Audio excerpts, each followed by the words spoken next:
और इस शब्द के माध्यम से परमात्मा हमें यही तो समझा रहे हैं। सतगुरु महिमा शब्द संग्रह, पेज नंबर 238। सखीरी मारे जगे पूरब ले भाग, आज गुरु दरस दिखाए री। सखीरी मारे जगे पूरब ले भाग, आज गुरु दरस दिखाए री। आत्मा दूसरी आत्मा से बात कर रही है कि आज मेरे कोई जो पूर्वले भाग है, मेरी कोई किस्मत जा गई, जो मुझे वो कबीर भगवान सतगुरु के रूप में मिल गया, इस घोर कलयुग में मुझे अपनी शरण में ले लिया, मेरे कष्टों का निवारण कर रहा है परमात्मा, मेरी किस्मत जा गई। असंख्य युगों के बाद बिल्ली के भाग का छीका टूट गया। मतलब आत्मा इतनी खुशी जाहिर कर रही है अंदर ही अंदर, सतगुरु मिलने के बाद, ये सृष्टि रचना समझ में आने के बाद, तत्व ज्ञान समझ में आने के बाद, कि असंख्य जन्मों का रोग कटने जा रहा है मेरा। तो उस खुशी में आत्मा कह रही है, नाच रही है, झूम रही है। सखीरी मारे जगे पूरब ले भाग, आज गुरु दरस दिखाए री। सखीरी मारे जगे पूरब ले भाग, आज गुरु दरस दिखाए री। सबसे तोड़ एक संग जोड़ी, सबसे तोड़ एक संग जोड़ी। सखीरी मारे अटल लगन रही लाग, आज गुरु दरस दिखाए री। सखीरी मारे अटल लगन रही लाग, आज गुरु दरस दिखाए री। सखीरी मारे जगे पूरब ले भाग, आज गुरु दरस दिखाए री। सबसे तोड़ एक संग जोड़ी। इस काल लोक में जो प्रीति है, जो झूठा, जो मोह ममता है, कहते मैंने सबसे रिश्ते नाते तोड़ दिए। मैंने सबसे रिश्ते नाते तोड़ने का मतलब यह नहीं है कि सारी रिश्तेदारियां हमने तोड़ दी कि जा आज के बाद तेरी मेरी अलग अलग, नहीं। पहले हम फालतू में रिश्तेदारी में आना जाना, उनके ऊपर आसक्त होना, जरा सी आवश्यकता पड़ने पर दिए भाई 5,000 रुपए 2 महीने के लिए, उनकी चापलूसी करना, उनकी गुलामी करना अपने स्वार्थ के लिए। तो कहते अब मैंने सबसे तोड़ एक संग जोड़ी। और आध्यात्मिक स्तर पर पहले हम देवी देवताओं के आश्रित थे। सोमवार को शंकर जी पूज लेते थे, मंगलवार को हनुमान जी पूज लिया, बुधवार को गणेश जी पूज लिया, बृहस्पतिवार को साईं बाबा का देख लिया प्रोग्राम, शुक्रवार को माता जी का व्रत कर लिया, सत्यनारायण की कथा सुन ली, शनिवार को तेल चढ़ा के आ जाते, रविवार को भैरू जी पूज लेते, और कोई काम कर लेते। तो अब ये तत्व ज्ञान समझ में आने के बाद में आत्मा कह रही है सबसे तोड़ एक संग जोड़ी, कि मैंने केवल मेरे गुरुदेव भगवान का हाथ पकड़ लिया, केवल उनके चरणों में मैंने शरण प्राप्त कर ली। मेरी अब किसी से कोई प्रीति नहीं है, मेरी प्रीति केवल मेरे प्रीतम से है, मेरी आत्मा के पति से, मेरे परमेश्वर से है। अब जैसा मेरा गुरु कहेगा मैं वैसा ही करूंगी। अब मैं दुनिया की देखा देखी नहीं चलूंगी, इस झूठे मोह माया जाल में मैं नहीं फंसूंगी। अब सबसे तोड़ एक संग जोड़ी, क्योंकि जिससे हमने जोड़ ली है, जिससे हमारा जुड़ाव हो गया, लगाव हो गया, वो समर्थ है। जो काम सब नहीं कर सकते वो काम अकेला मेरा गुरु करेगा, क्योंकि उसमें सबके गुण हैं। कहते ना गुरुर ब्रह्मा गुरुर विष्णु गुरुर देव महेश्वर, गुरुर साक्षात पार ब्रह्म तस्मै श्री गुरुवे नमः। कि जो लाभ श्री ब्रह्मा जी की भक्ति करने से मिलते हैं, कहते हैं वो अब मेरे गुरु की भक्ति से मिलेगा, और जो लाभ श्री विष्णु और शंकर जी की भक्ति से मिलते हैं वो भी मेरे गुरु की भक्ति से मिलेगा। गुरुर ब्रह्मा गुरुर विष्णु गुरुर देव महेश्वरा, और गुरुर साक्षात पार ब्रह्म, कि ये सर्वशक्तिमान है, सबका मालिक है, तस्मै श्री गुरुवे नमः। और मालिक कहते हैं सब साधे, मालिक की वाणी है ना, एक के साधे सब सदै। अगर आपको एक समर्थ मिल गया, एक समर्थ सतगुरु मिल गया, अगर हम उसको साध लेंगे, मर्यादा में रह के अगर हम उसको प्रसन्न कर लेंगे, उसकी भक्ति कर लेंगे, तो कहते हैं हमारे सारे कार्य सिद्ध हो जाएंगे, सभी देवी देवताओं की भक्ति पूजा सिद्ध हो जाएगी, केवल एक गुरु की पूजा में, गुरु की भक्ति में। हमसे सब हमारे से प्रसन्न रहेंगे। नौकर बनके, पहरेदार बनकर, सिक्योरिटी गार्ड बनकर हमारे घर के चारों तरफ ये पहरा देंगी ये शक्तियां यहां की। एक साधे सब सदे और सब साधे सब जाए। और यदि हमने पतिव्रता धर्म को छोड़ दिया और दुनिया वालों की तरह यदि हम कभी कहीं मंदिर में जा रहे हैं, कभी कहीं मस्जिद में जा रहे हैं, किसी भंडारे में जा रहे हैं, कहीं कोई पैदल यात्रा पे जा रहे हैं, तो कह रहे हैं सबके पीछे भगोगे, तो कहते हैं तुम्हारा कोई काम नहीं बनेगा, तुम्हारा जो संस्कार है वही मिलेगा।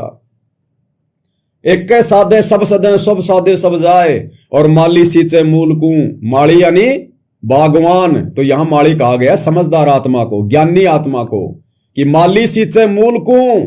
जो समझदार भगत होगा, जो संत सुजान होगा, वो भक्ति के मूल की सिंचाई करेगा, मूल की पूजा करेगा, और भक्ति का मूल है सतगुरु। तो माली सींचे मूल को, फिर फले फूले अगाए, और मूल की पूजा करने से फिर उस पेड़ के फिर बढ़िया उसके फल लगते हैं, बढ़िया खाता फिर आनंद से। तो जो समझदार आत्मा होती है, जो संत सुजान होता है, सुनियो संत सुजान दिया हम हेलारे, तो कहते हैं वो केवल एक की भक्ति करेगा, एक की पूजा करेगा। और आज से पहले हमें यही तो कोई बताने वाला नहीं था कि वो एक कौन है, वो एक परमात्मा कौन है, कहां रहता है, कैसे मिलता है। आज तक कोई माई का लाल ये तो बताने वाला नहीं था धरती पर सतगुरु के अलावा। हम देखा करते थे शिरडी का साईं बाबा, उसके टीवी में उसके आते थे सीरियल वगैरह, सबका मालिक एक, उंगली ऊपर, और क्या बोलते थे, सबका मालिक एक। पूरी जिंदगी ये डायलॉग बोलते ही चला गया, कभी नहीं बताया किसी को कि वो सबका मालिक एक कौन है, कहां है, कैसे मिलेगा, उसका नाम गांव पता क्या है, नहीं बताया किसी को, क्योंकि बेचारे को खुद को नहीं पता था। तो अब वो सबका मालिक एक खुद धरती पर ही आ गया, कबीर भगवान सतगुरु रामपाल जी, और छाती ठोक के बता रहा है, प्रमाण दे दे के बता रहा है, एक नहीं 20-20 प्रमाण दे के बता रहा है कि वो सबका मालिक ये कौन है, कैसे मिलेगा, कहां रहता है। तब जाकर ये आत्मा डटी हुई है सतगुरु के चरणों में, उनकी भक्ति पर, तब इतनी दृढ़ता प्राप्त होती है आत्मा को। खाली गुरु बना लेने से बात नहीं बनती। तो मालिक कहते हैं सबसे तोड़ एक संग जोड़ी। जब सबसे तोड़कर यानी सबसे विमुख होकर और अपने सतगुरु के चरणों में ध्यान लगा लोगे, अपने सतगुरु के अलावा किसी और से उम्मीद ना करोगे, सतगुरु के अलावा किसी और की भक्ति की तरफ ध्यान नहीं दोगे, पूजा पाठ की तरफ ध्यान नहीं दोगे, तब ये परमात्मा प्रसन्न होगा। सबसे तोड़ एक संग जोड़ी, सखीरी मारे अटल लगन रही लाग। अटल लगन लगेगी हमारे इस ज्ञान से, सतगुरु के आशीर्वाद से, सतलोक जाने की अटल लगन, मोक्ष प्राप्ति की अटल लगन। जब हम सबसे तोड़कर एक के साथ में अपनी यारी जोड़ लेंगे, रिश्तेदारी जोड़ लेंगे। ऐसा ज्ञान सुनाया मारे सतगुरु ने, ऐसा ज्ञान सुनाया मारे सतगुरु ने, सखीरी मारे भरम भूत गए भाग, आज गुरु दरस दिखाए री। सखीरी मारे भरम भूत गए भाग, आज गुरु दरस दिखाए री। सखीरी मारे जगे पूरब ले भाग, आज गुरु दरस दिखाए री। ऐसा ज्ञान सुनाया हमारे सतगुरु ने। परमात्मा कहते 9 मन सूत उलझिया और ऋषि रहे झकमार, और सतगुरु ऐसा सुलझा देगा फिर उलझन दूजी बार। तो सतगुरु ने इस तत्व ज्ञान को ऐसा सुलझा दिया है, प्रमाण दे दे के, शास्त्र दिखा दिखा के, तोते की तरह ऐसा रटा दिया, ऐसा सुलझा दिया, अब ये उलझ नहीं सकता अगर किसी आत्मा को एक बार ढंग से समझ में आ गया तो कहते हैं ऐसा ज्ञान सुनाया हमारे सतगुरु ने, जो आज तक किसी शास्त्र में से कोई धर्म गुरु नहीं बता पाया, निकाल नहीं पाया, समझा नहीं पाया। जो अपने आप को वेदों के प्रकांड ज्ञाता समझा करते थे, संस्कृत के प्रकांड विद्वान समझा करते थे, कहते हैं ऐसा ज्ञान, ऐसा ये मोक्ष प्राप्ति का मार्ग, और इतने सरल तरीके से इन शास्त्रों की व्याख्या करके, ये प्रमाण दे दे के जो मेरे गुरु जी ने समझा दिया, कहते हैं ऐसा ज्ञान आज से पहले ना सुना ना कभी देखा। ऐसा ज्ञान सुनाया हमारे सतगुरु ने, सखीरी मारे भरम भूत गए भाग। मेरी सारी शंकाएं मिट गई, सारी भ्रमणाएं वो भरम भूत मेरे भाग गए। वो मन में उठने वाली शंका संदेह, क्योंकि नकली वो ज्ञान तो था नहीं इन अज्ञानी साधु संत महात्माओं को, ना आज है। सतगुरु के ज्ञान देने के बाद भी ये लोग उस ज्ञान को नहीं पकड़ पा रहे, अपना वही पुराना राग, अपनी पुरानी वो डफली उसी को पीट रहे हैं। और वो जो सुनाया करते थे उससे और ज्यादा शंकाएं पैदा हो जाती थी, और ज्यादा उसे भ्रम पैदा हो जाते थे। अब सतगुरु आए दया करी, ऐसे दीन दयाल, बंदी छोड़ वृत्तास का जठ रखनी प्रतिपाल। अब सतगुरु ने आकर वो गढ़ तोड़ा, वो काल का चूर चूर कर दिया परमात्मा ने उस अज्ञान को। और परमात्मा कहते हैं मां मुंडू उस संत की जिससे संशय न जाए। कहते धिक्कार है उस संत की मां को, उस सतगुरु की मां को भी धिक्कार है जिसके प्रवचन सुनकर, जिसके सत्संग सुनकर भगत के मन में शंका ही बनी रहे, जिसकी शंका दूर ना हो। मां मुंडू वा संत की जिससे संसा न जाए। और काल खात है बहुत थोड़े से, संसा पूरे जग को खाए। ये काल तो थोड़े बहुत ही खाता है, ये काल तो रोजाना 1 लाख ही खाता है, लेकिन ये शंका, ये भ्रमणा, ये तो कई लाखों और करोड़ों को खा रही है रोजाना, उनको सता रही है, उनको दुखी कर रही है। तो कहते हैं ऐसा संत भी धिक्कार है जो अपने शिष्यों के जो शंकाएं हैं, जो भ्रमणाएं हैं, उनको दूर ना कर सके। तो परमेश्वर ने आकर आज दया बख्शी है। आज हमें कोई शंका नहीं, कोई संशय नहीं, कोई भ्रमणा नहीं। तभी तो आज हम दृढ़ होकर भक्ति मार्ग पर लग रहे हैं और दूसरों को समझा रहे हैं। अरे आप और हम सत्सेवक भाई बहनों को तो शंका होगी कहां से, हम तो दूसरों को समझा रहे हैं, जगत को समझा रहे हैं। तो ये सतगुरु ही कर सकता है। मालिक कहते हैं ना, मारे भगत महात्मा आवेंगे, वो शब्द साहेब के गावेंगे। मारे भगत महात्मा आवेंगे, वो शब्द साहेब के गावेंगे। मारे भरम भूत मिट जावेंगे, मारे भरम भूत मिट जावेंगे। फिर ओए नाम विश्वास बधाई मैं बांटूंगी। मारे भगत महात्मा आवेंगे, ये साध संगतियों के लिए संकेत किया परमात्मा ने कि सतगुरु से उपदेश लेने के बाद जब भगत भाई बहन आपस में मिलते हैं, बैठते हैं, चर्चा करते हैं, उसको कहते हैं साध संगति। यानी जो साध संगत होती है, साध यानी उस परमात्मा को कहा गया है यहां पर, और संगत यानी उस परमात्मा की संगत जब आपस में मिलती है, बैठती है, चर्चा करती है, उसको साध संगत कहते हैं।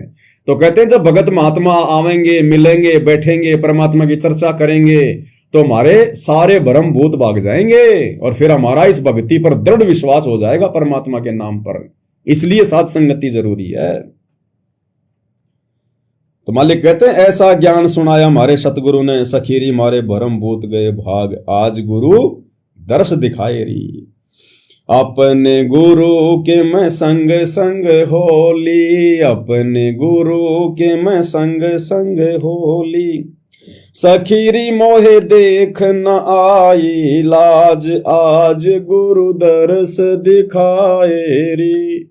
सखीरी मोहे देख न आई लाज, आज गुरु दर्श दिखाए री।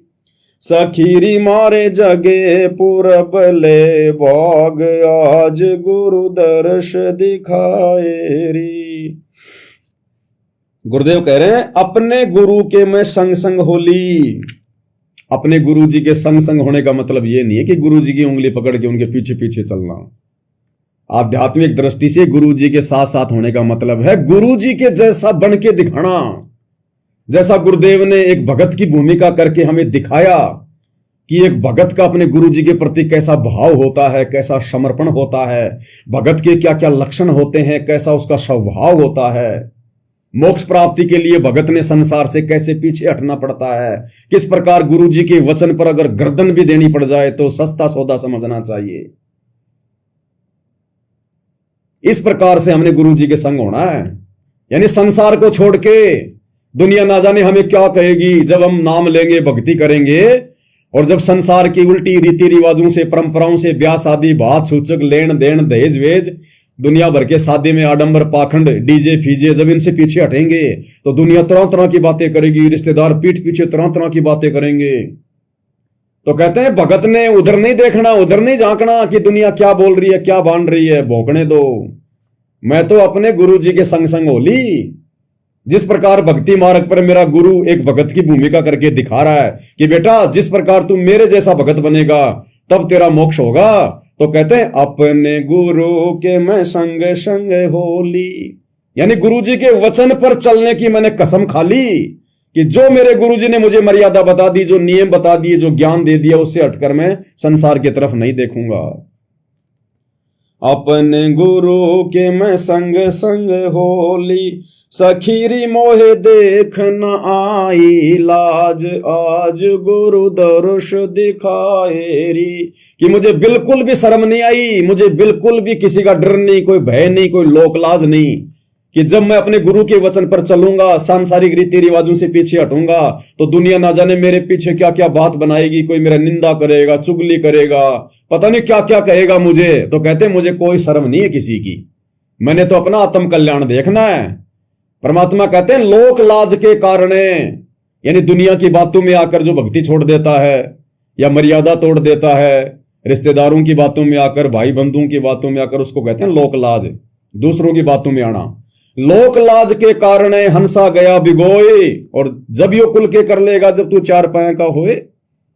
अरे कल को तेरा शरीर छूट जाएगा और भक्ति तूने की नहीं, मर्यादा में तू रहा नहीं, भाई बंधुओं के कारण, लोक लाज के कारण, समाज की देखा देखी के कारण, तो कल को जब तू गधा बन के घूमेगा, क्योंकि भक्ति सफल न होगी तो क्या बनेंगे, गधे बनेंगे फिर। तो कहते हैं कल को जब तू गधा बन के घूमेगा रूढ़ियों पे, तब ये भाई बंधु, तेरा समाज, तेरा रिश्तेदार तेरा क्या साथ देंगे, तेरा क्या भला करेंगे फिर उस समय। वो क्या पता वो ही तेरे रिश्तेदार जिनके कारण तूने भक्ति छोड़ी, वो कुम्हार बन के और तू उनके वहां पर गधा बना हुआ है, और वो ही लोग तेरे डंडे मार रहे हैं, तेरे से काम ले रहे हैं आज। तो कहते लोक लाज के कारण हंसा गया बिगोय, और फिर यो कुल के कर लेगा जब तू चार पाए को होए। और मालिक कहते हैं लोक लाज ना कीजिए, मत देखो संसार को, मत देखो रिश्तेदारों को, मत देखो यार दोस्तों को जो भक्ति में बाधा उत्पन्न कर रहे हैं। अगर कोई सहयोगी है तो बहुत अच्छी बात है, हमारा बढ़िया उससे प्यार प्रेम में कोई दिक्कत नहीं है, और हम सत भक्ति कर रहे हैं, अपनी आत्मा का कल्याण करवा रहे हैं, और वो फालतू में हमारे को दूर करना चाहते हैं उल्टी सीधी बातें करके। तो मालिक कहते हैं लोक लाज ना कीजिए और निर्भय हो रहिए, उनकी बातों से चिंतित मत होना, डरना मत, कुछ नहीं कर पाएंगे, सतगुरु हमारे शीश पे बैठा है। तो कहते हैं लोक लाज ना कीजिए, निर्भय हो रहिए, और जय मन चावे राम को। अगर तुझे मोक्ष प्राप्त करना है तो दासा तन धरिए, यानी तने आधीन भी रहना पड़ेगा। दुनिया चाहे कुछ भी बोले, रिश्तेदार घर परिवार वाले कुछ भी बोले, पति पत्नी कुछ भी बोले, मार पिटाई करे, तो उन्हें अधीन भाव में रहना है, दास भाव में रहना है, उल्टा जवाब नहीं देना। शाकट और शवान को उल्टा जवाब ना दे, अस्थि चढ़िए ज्ञान के सहज सहज दुलीचा डार, और बिल्कुल उनको उल्टा जवाब नहीं देना, उनके बराबर गाली गलोच नहीं करनी, उनके बराबर हाथ नहीं उठाना। परमात्मा कहते हैं ध्रुव पिटिया, मीरा पिटी, भगत प्रहलाद पिटिया, हमारा भगवान पिटिया, और आज हमारे गुरुदेव भगवान किस कदर संघर्ष कर रहे हैं। ये आप और हमारे लिए शिक्षा है, और तभी उन आत्माओं ने मोक्ष पाया।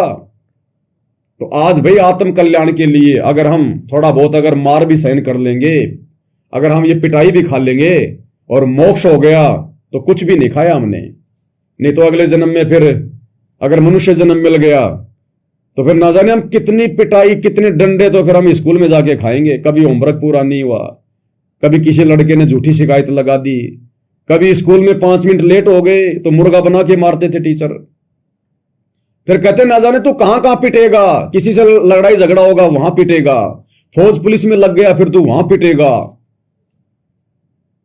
कोई जमीन के मुकदमे पे पिटेगा, लोग ट्रैक्टर चढ़ा देते हैं, सरियों से मार देते हैं जमीन के छोटे से झगड़े पे। तो परमात्मा कहते फिर ना जाने तू कहां कहां पिटेगा, 84 में जाके फिर तुझे पाड़ पाड़ के खाएंगे वो जानवर, और फिर यम के दूत पीटेंगे वो अलग, मोटे मोटे मुकदर लेके जो नरक में ठोकेंगे यम के दूत, वो पिटाई अलग। तो परमात्मा कहते हैं अगर इसी जन्म में अगर मर्यादाओं को लेकर अगर थोड़ी बहुत अगर तेरी पिटाई भी हो रही है, अगर तुझे कोई गाली गलौज भी कर रहा है, धक्का मुक्की भी हो रही है, तो कहते हैं शुक्र मना कि तेरे पास परमात्मा है, तेरे पास परमात्मा का नाम है।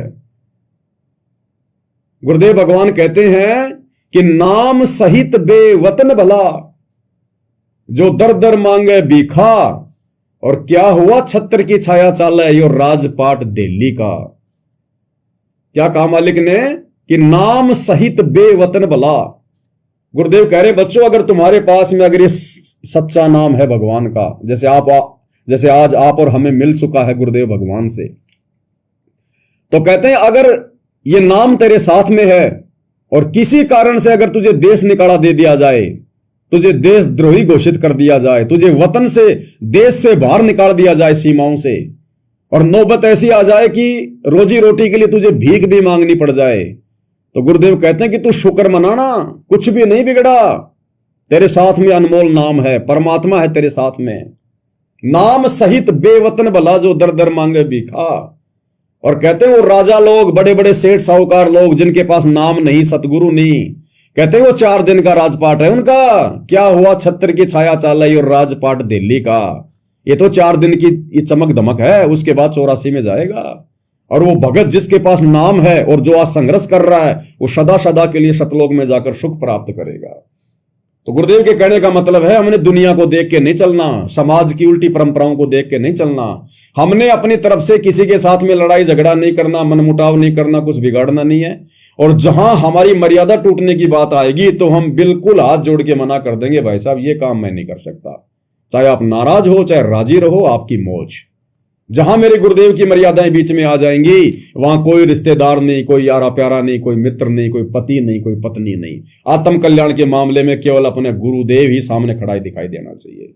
और उसमें यदि थोड़ा बहुत कोई कष्ट, मारपीट, गाली गलौच अगर सहन करना पड़ रहा है, तो भाई सार जेल में बैठे हुए अपने गुरुदेव भगवान के जीवन को देख लेना चाहिए। फिर आप और हमारे तो क्या मार पिटाई पड़ेगी। वो पति 1 दिन मार लेगा, 2 दिन मार लेगा। गुरुदेव भगवान ने तो 30 दिन तक रिमांड सहन किया है। हालांकि भाई और बहनों, आज हमें समझ में आ गई परमात्मा की समर्थता, उसकी लीला। उस समर्थ का क्या रिमांड, क्या उसको मार पड़ेगी, क्या उसको चोट पड़ेगी। वो तो अनंत कोटि वो सिद्धियों का स्वामी है परमात्मा। वो शरीर को मारते रहो, पीटते रहो, वो तो परमात्मा है, परमेश्वर है।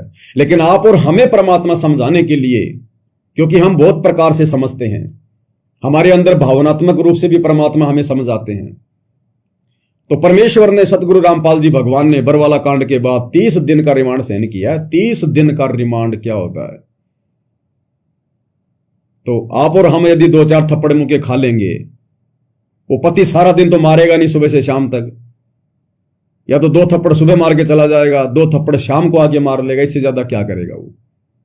और फिर परमात्मा साथ में है ना, रिमोट तो मालिक के हाथ में है ना। परमात्मा थप्पड़ भी उतने मरवाएगा जितने तुमने किसी जन्म में उसको मार रखे हैं। यहां तो अदला बदला है, बदला कहीं न जात है 3 लोग के माही, और सतगुरु मिले कबीर से तो आवा गवन मिट जाई। तो भगत के साथ अगर मारपीट भी हो रही है, भगत अगर देखो, अगर भगत गलती करेगा, मर्यादा तोड़ेगा, उसने अगर डंडा उठा लिया, तुमने अगर झाड़ू उठा ली, वो 1 गाली दे रहा है, तुमने 2 गाली ठोक दी, तो भैया फिर जो मार पड़ेगी वो तो पड़ गई अपने कर्मों की। और अगर मर्यादा में भक्ति कर रहे, अधीन भाव में, फिर भी यदि हमें हमारा पति या पत्नी मार रही है, पीट रही है, तो इसका मतलब ना जाने पिछले जन्म में हमने उसके साथ में क्या क्या कुकर्म कर रखे हैं। परमात्मा सूली की सजा फिर कांटे में टाल रहा है। फिर भगत को या भगतमती को यह भी फिर संतोष करना चाहिए कि परमात्मा हड़के में टाल रहा है, नहीं तो मार मार के तेरा पकौड़ा बना देना था। तो भगत ने फिर यह भी थोड़ा धैर्य धारण करना चाहिए और विश्वास भी रखना चाहिए। फिर